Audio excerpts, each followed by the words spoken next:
সুনামগঞ্জ থেকে বাড়ি ফিরছিলাম। সুনামগঞ্জ এসেছিলাম বন্ধুর ছেলের জন্মদিন পালন করতে। এখানে সব বন্ধুদের সঙ্গে দেখা হয়ে যাওয়ায় সবার সঙ্গে আড্ডা দিতে অনেক দেরি হয়ে গেল, তাই বাড়ি ফিরতেও অনেক রাত হয়ে গেল। রাতে রাস্তায় বাড়ি ফিরতে ফিরতে আমার গাড়ি হঠাৎ খারাপ হয়ে গেল। কিছুই বুঝে উঠতে পারছিলাম না যে আমি কি করব। চারদিকে শুনশান, কোনো লোক নেই যে তার কাছ থেকে আমি কোনো সাহায্য চাই। তাই আর সেখানে দেরি না করে আমি সামনের দিকে সাহায্যের জন্য এগোতে শুরু করি। কিন্তু আমার খারাপ ভাগ্যের কারণে কোনো লোক খুঁজে পেলাম না যে তার কাছ থেকে সাহায্য চাইবো। কিন্তু হঠাৎ মনে হলো ভাগ্য হয়তো মুখ তুলে চেয়েছে, কারণ একটু দূরেই কিলবিল করে আলো জ্বলছে। এবার মনে হচ্ছে এটাই হয়তো আমার আশার আলো। তাই আর বেশিক্ষণ দেরি না করে আমি সেই আলোর দিকে এগোতে শুরু করলাম। টিপ টিপ করে হেঁটে অবশেষে সেই আলোর কাছে পৌঁছালাম। পৌঁছেই দেখি এক বৃদ্ধ করে লোক সেখানে বসে আছে। আমি জিজ্ঞেস করলাম, কাকামশাই, ও কাকামশাই, আমি অনেক বড় একটা বিপদে পড়েছি, দয়া করে কি আমাকে সাহায্য করবেন? কি ব্যাপার, ভদ্রলোক যে কোনো উত্তর দিচ্ছে না। আবার জিজ্ঞেস করি তো, কাকামশাই শুনছেন? ও কাকামশাই। হ্যাঁ, কে? কি চাই তোমার? বলছি যে কাকামশাই, আমি একটা বিপদের মধ্যে পড়েছি, আমাকে একটু সাহায্য করবেন? আপনাকে দেখে তো এখানকার স্থানীয় মনে হচ্ছে, যদি একটু সাহায্য করতেন তাহলে আমার একটু উপকার হয়। তা কি সাহায্য চাই তোমার? বলছি যে আজকে রাতের জন্য একটু কি আশ্রয় হবে? আমি কাল সকাল হলেই চলে যাব, এইটুকু সাহায্য আমাকে করুন। না, কোনো আশ্রয় হবে না। আমার নিজেরই কোনো আশ্রয় নেই। আমি তোমাকে কি আশ্রয় দেব? এখন তুমি আসতে পারো। আমাকে এখানে শান্তি মতো থাকতে দাও। যাও এখান থেকে। কাকামশাই, যদি বলতেন কোথায় আশ্রয় পাবো তাহলে একটু ভালো হতো।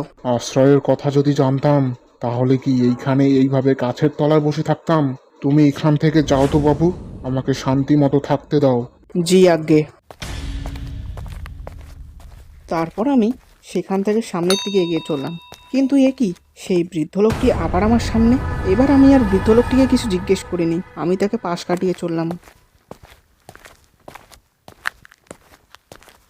এরপর একটু এগোতেই দেখি সেই বৃদ্ধ লোকটি আবার আমার সামনে।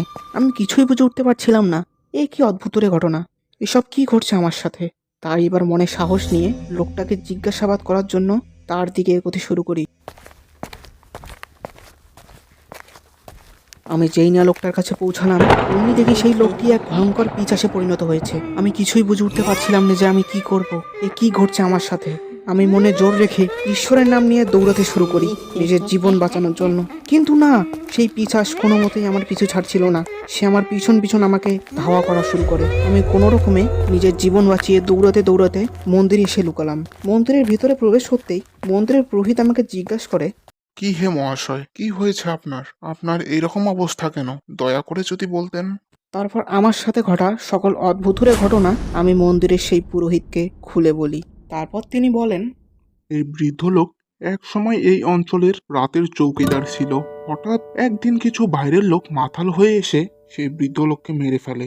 তখন থেকে সেই বৃদ্ধ লোক কোনো বাইরের লোককে দেখলে তাকে মেরে ফেলার চেষ্টা করে।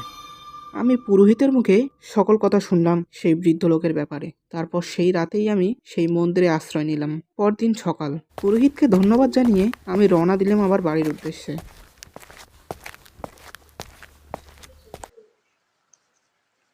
তো বন্ধুরা, আজকে এই পর্যন্তই। আপনারা সবাই ভালো থাকুন, সুস্থ থাকুন, আর দেখা হচ্ছে পরবর্তী কোনো মজাদার, রোমাঞ্চকর ও ভয়ঙ্কর ভিডিওতে। ধন্যবাদ। আর বন্ধুরা, এই গল্পের দ্বিতীয় পর্ব আনার খুব চেষ্টা করব। আর বন্ধুরা, আপনারা কিন্তু আমাদের চ্যানেলটিকে সাবস্ক্রাইব করতেছেন না, দয়া করে আমাদের চ্যানেলটিকে সাবস্ক্রাইব করবেন। ধন্যবাদ।